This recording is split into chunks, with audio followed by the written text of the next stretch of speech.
Hey everybody, this is my review of a couple old Plastic Man adventures by Jack Cole in the really early 1940s. Now, comic book fans know about Golden Age Batman or Golden Age Superman, but a lot of comic book readers today, if there are, I don't know if there are a lot of comic book readers anymore, but a lot of them today don't appreciate the original Plastic Man by Jack Cole. And I'm talking about Golden Age Plastic Man.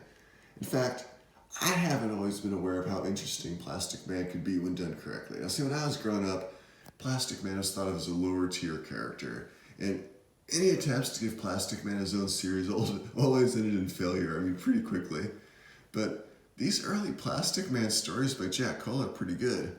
Now, I've sold most of my old comics, so I'm using a couple Plastic Man stories from this book right here, and to be honest, I've never owned any of these Golden Age Plastic Mans, because they're a little bit out of my price range.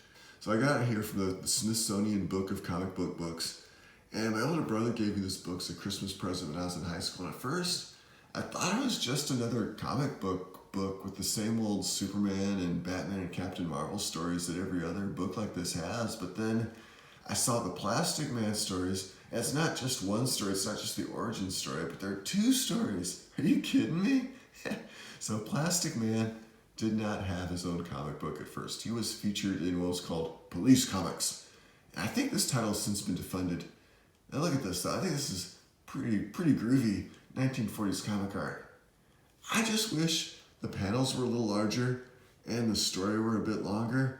Comic books crammed a lot of story into each book back then. The same story today, they could make this at least 20 pages, and oh man, you could even make this go 2 or 3 issues. Now let's see.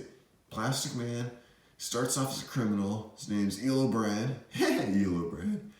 And he falls into a chemical vat, and then he's rescued by this reclusive monk, and then he miraculously changes his ways, all in 2 pages. Man, I love quick origin stories. He's like Mr. Fantastic before Mr. Fantastic. I remember back in the 70s, DC had Elongated Man. This is when I was growing up reading comic books. And I wasn't a DC collector back then, so I never really thought about the difference between Plastic Man and Elongated Man. Hey, here you go. Plastic Man, okay. He still pretends he's Eel O'Brien, still pretends he's a criminal, and then he uses that information and his stretchy powers against the criminals. That elevator sequence right there is kind of cool. And did guys really wear green suits in 1941? Green suits? Just solid green suits? Or did comic book colorists have a limited choice of colors to use back then? I really enjoy this goofy art, but it's not over-the-top goofy. I think some later versions of Plastic Man had artists who maybe tried too hard. I remember a Plastic Man series in the 1980s because I bought the first issue. It wasn't successful. I think Joe Staton drew it. He was a pretty good comic book artist, but it just wasn't the same. And Plastic Man, I think it's like Plastic Man that's not Jack Cole's, kind of like New Gods when it's not drawn by Jack Kirby, or Conan when it's not written by Robert E. Howard. You might have an occasional good story, but it's not quite the same. He gets pushed off the roof and he bounces like the original Bouncing Boy. I like this. For an origin story, it's action-packed and kind of funny, and origin stories are usually boring, but this one's pretty cool. Alright, then the book gives us a second sample of Plastic Man by Jack Cole. And this one's from Police Comics number 13. And this splash page kind of reminds me of it's kind of like a splash page from The Spirit. And ow, man, you got those cops getting shot on the left. Man, this is kind of brutal. Alright, so like here they call him Rubberman here at the bottom. And then I think this guy becomes his sidekick later on. What's his name? Woozy. I think he has a sidekick, and back in the 40s, he had a lot of goofy looking sidekicks. At least he's an adult. You wouldn't want a guy named a guy who's nicknamed Rubberman to have a teen sidekick who wears tight, colorful shorts. I think it's kind of random how in the middle of nowhere this guy gets rewarded with superpowers. Not to be hard. I guess a lot of superheroes back then kind of random. They got their powers randomly. Even Plastic Man just happens to fall into a vat. All right. So we got this setup. Woozy is this master criminal now, I guess. And so Eel O'Brien has to prove himself to Woozy by committing a crime. And it takes 2 panels. Like I said, I like these 8-page stories. Today's comic would take a whole issue with, I'm going to commit this crime. And then artwork-wise, every character looks interesting. and every panel takes a different point of view. Hey, look at that Captain Murphy's facial expression at the top of the page.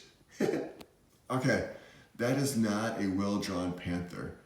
I don't think that trick of Plastic Man changing his face to match the face of the panther's owner would actually work on a panther. I think maybe the panther should have been disgusted by Plastic Man's scent of plastic or something. And then the Biff punch out. And then that panel where he hits...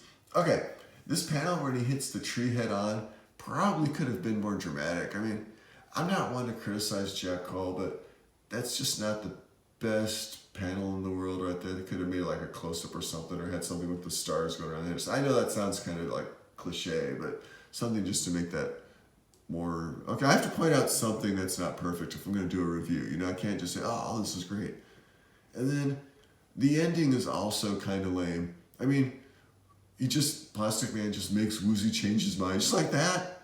I mean, they could have come up with some dilemma or situation that changed Woozy's mind. And I don't know. It just seems lazy. I mean, maybe my expectations for a 1942 comic book are a little high right there.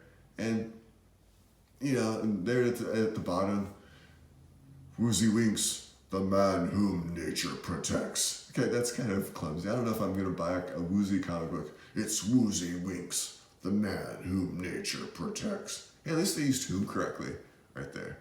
So there you go.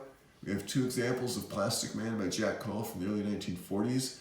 I'm sorry that I couldn't provide an actual copy of Police Comics #1. Yeah, I like making videos, but I can't spend that much money on a comic or a video. Anyways, I hope you enjoyed the video anyway. Please like and subscribe so I know to make more.